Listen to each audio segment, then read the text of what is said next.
Coming up on Mountain News this morning, an Eastern Kentucky community comes together to hold a ceremony to remember the life of a woman who we lost to the flood.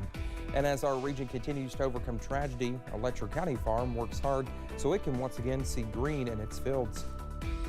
Dedicated to Eastern and Southern Kentucky, this is WYMT Mountain News this morning.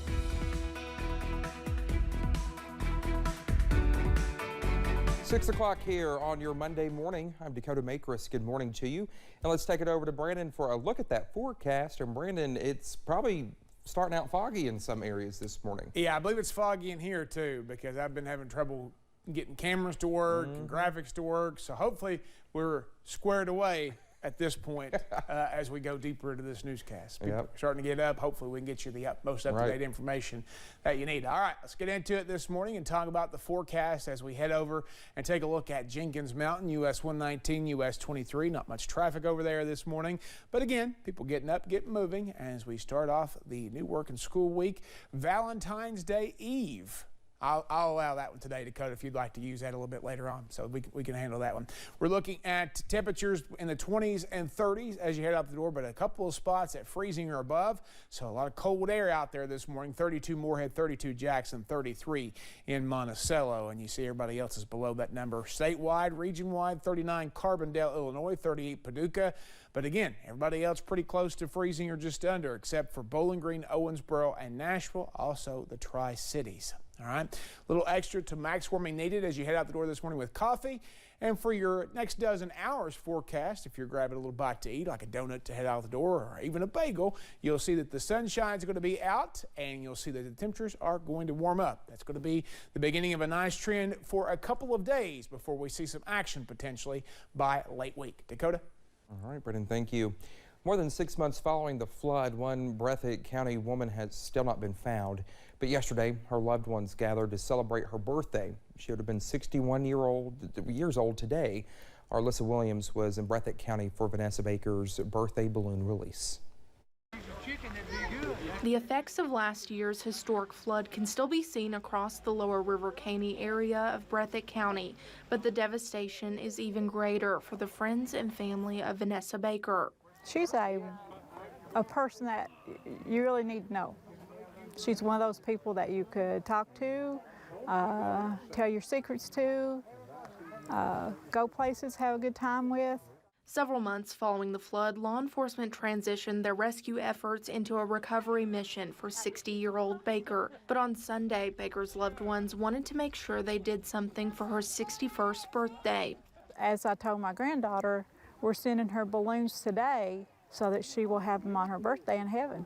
Baker's friends and family gathered at the River Caney ball field to release 61 balloons in her honor. This just warms my heart, sure does, to think people like this care for her. Baker's sister-in-law, Jenny Baker, says Vanessa would have been humbled by this gathering. She would probably say, "Are you people crazy? Why are you doing this? Why are you drawing attention to me?" But she'd be proud also. No matter how many birthdays pass, Baker's husband, Farmer Baker, says the search for his wife will continue. I've got an excavator in there and I'm digging it up. And every chance I get, I come over here and dig it up as much as I can dig. You know, I'm disabled. Can't stand much, but I'll stand it till I find her. Coming together to celebrate the life of one of their own.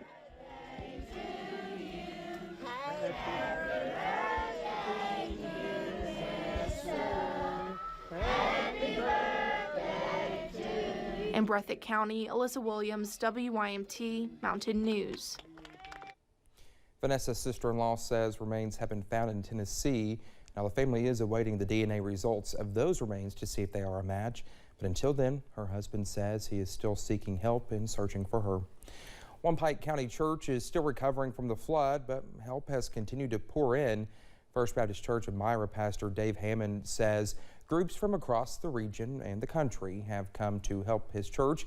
Hammond also says donations came from just as far and wide, even from former UK, now NFL offensive lineman Landon Young. He says help across the region and seeing people come together has been wonderful. I'm sure through all the flooding of eastern Kentucky, all the people can say the help and the love of people across the nation and in this state has been amazing. God's people come together in times of trouble. Hammond would like to thank each and every donation and all the help the church has received. Overcoming tragedy has shown the resiliency of people in our region. After losing almost all of the crops and good soil beneath them, Rocket Farm was covered in dirt. For months, they worked reshaping the land, and farmer Timothy Breeding says they have proven to be strong Letcher Countyans.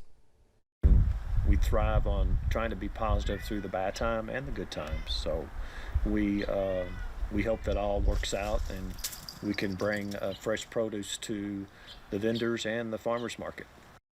Well, the family grows a lot of plants, including Brussels sprouts, cabbage, and other things you may not typically see along the roadside. Nonprofit Grow Appalachia is working with Eastern Kentucky farmers and gardeners and getting back on track after the flood. Our Chandler Wilcox details what steps are being taken. Years of hard work for farmers and gardeners was destroyed on July 28th. You know, all my bees, boxes, everything, we watched them float by on the porch, you know, and that was something that we've been doing for, you know, quite a while. Now they are regrouping and rebuilding with a little help from nonprofit Grow Appalachia. We think of it as just a way to eliminate barriers to growing either your own food for your family or neighbors, and expanding that to support for those who are interested in market gardening also. Barriers that have increased since the flood. Soil samples are a high priority for healthy plants, along with other growing tactics. You also want to take a water sample, so that water that you're using to irrigate your crops is also going into, like, that water, and everything in that water is going into your produce and then into your body. There's also the fear that those crops might drown in floodwater again, so they are finding ways to adapt that might save local farming. I really want to work with our partners to think about possible ways for sustainable, like hillside growing, possibly like some terrace. That's a lot of work, and you have to be careful not to disrupt the integrity of the structure of the hill. While it has become increasingly complicated, farmers are eager to find how they can continue growing produce and feeding communities. In Letcher County, Chandler Wilcox, WYMT Mountain News. Grow Appalachia also provides scholarships for farmers who need access to resources. The Cowan Community Center also hosted Old Time Jam, a musical session for Eastern Kentuckians to bring out old-fashioned music. Well, the event was held at Apple Shop in Whitesburg in the past before coming to a stop when the COVID-19 pandemic and flood hit. Musicians have gotten back together at Cowan Community Center, which Executive Director Valerie Eisenhorn says is an honor to host. You hear the story of how it comes to be, the history of that with it, and I'm sure there are particular techniques and skills with the playing of the music that are shared with you when that comes along. Musicians are planning to continue playing together through the year.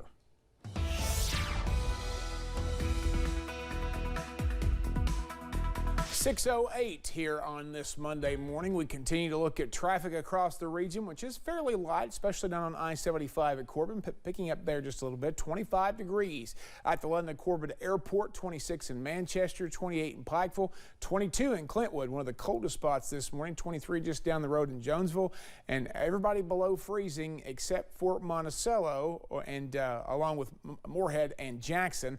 Freezing or just above freezing there this morning, but it's a cold start to your Monday. Day planner, we're going to head up a little bit into the upper 50s by this afternoon.